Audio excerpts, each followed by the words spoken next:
English with Deck. Okay, so today I wanted to share a little bit about how I use language in my daily life.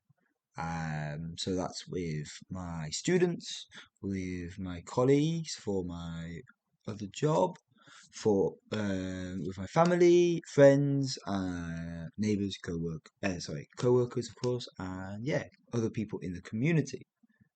And I think I should start by saying, I guess I'm lucky enough to be surrounded by the language I am, my second language.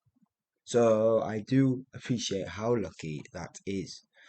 And even for those who are not surrounded by their second language, by their target language, as it's often called, um, I think with perseverance and dedication, you can achieve anything.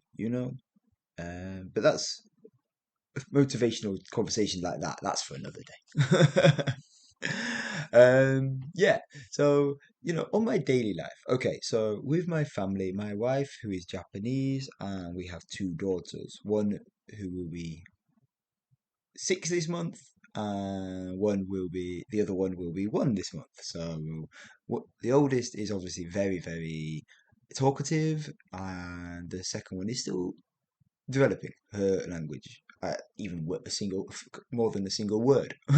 She did say "dad" for the first time today. That is her first proper word. I would like to do a big shout out to her for that.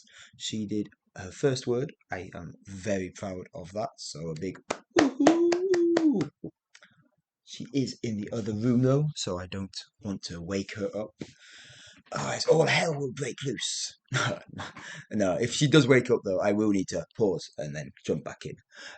But yeah, okay. So with my family, immediate family, we use a weird mix of like English and Japanese. We don't go for such a mix of like the word gets split between, but the sentences between my wife and I will probably get split between Japanese and English, depending how we feel, if we can be bothered. The emotion involved, of course. For example, today we had a little heated discussion, and I noticed partway through it was kind of funny because I was just one talking in English or saying my side of the story in English, and she was saying hers in Japanese, and it flowed really nicely.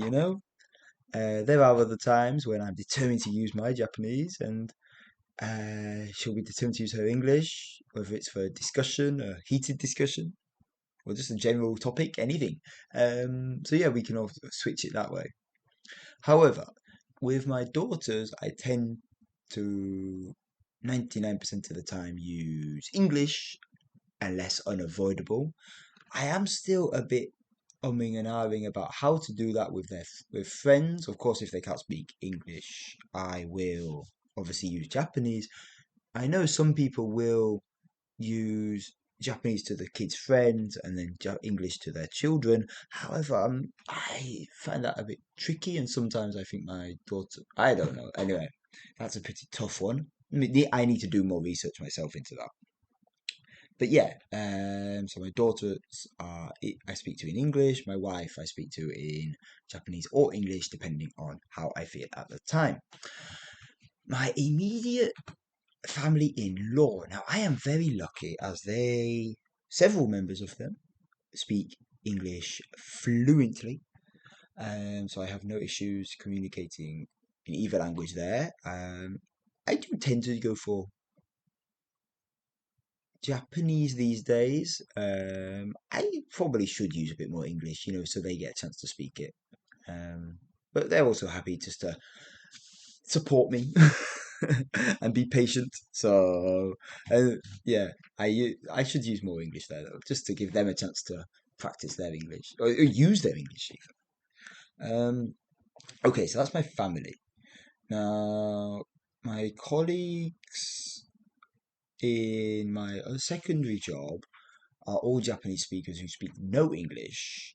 So, of course, that is all in Japanese. And lots of them are quite a bit older than me.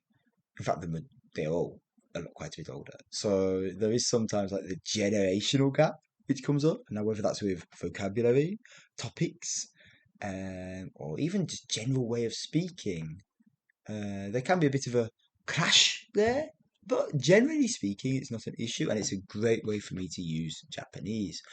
Um, my friendship group, I'd say, is split pretty evenly, like there's some who we mainly use English, some who it's Japanese. I think mainly most of my friends tend to be English speakers or speak English to a degree. Mm-hmm. Yeah, but there's definitely a few lot who speak I speak to in Japanese. Mm.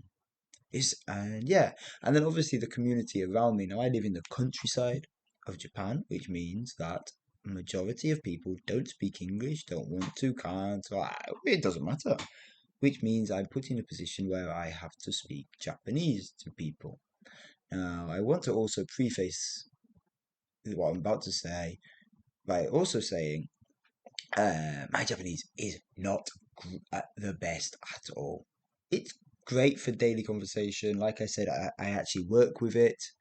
I can do many, many things. I can go to the doctors. I can do a lot of stuff in Japanese. But I am not amazing by any means. I have some language qualifications, but there are a so many people who are better than me, and that is awesome. I am happy that one day I will achieve that. But yeah, but most of my life outside of English teaching, I would say, and my immediate friend group is in Japanese. So I do have a really lucky and interesting experience daily. That I'm surrounded by this mix of the two languages, which can be confusing. My thought process can be muddled. But one thing it has made me realize is that if you just put in as much effort as you can without burning yourself out and do a little by little, bit by bit, day by day, you can get there. You can do it. And you never know what the next year will bring for you. So just keep trying. And I'm sure you will get there. And I think learning a language has really opened my eyes, not just into the world of language, but into how people react to each other, how people not just respect, but general communication, how people communicate to each other, and it's definitely changed the way I think, which is interesting. But we're getting a bit too philosophical now. So yeah, and I would love to hear how some of you guys learn English. Do you use textbooks? Do you use Obviously, if you're here, you're using podcasts. Do you rely on podcasts? Are you mainly a song guy or song girl? You know, always going for the songs every day, which is great. So yeah, just share your usual go-to learning materials, please. I'm very curious to see what kind of variation we have on this podcast. And yeah, just a gentle reminder, um, if you guys have any time at all, feel free to check out the links in the description of this podcast. There are two links there now. One will take you to my website, so you can just see a bit more about me, and you also will easily be able to access my other platforms and see the other stuff I do. And the other one will take you to a coffee page. If you ever fancy to buy a coffee, it is so appreciated. No need stress. If you don't want to, if you can't, I am more than happy to keep providing this for you. However, if you can, it is so appreciated, and yeah, I would will spend it wisely. No, it will go towards the funding and the future productions of this podcast series and many more events and series in the future. Anyway, thank you very much and have a great evening, a great day wherever you are.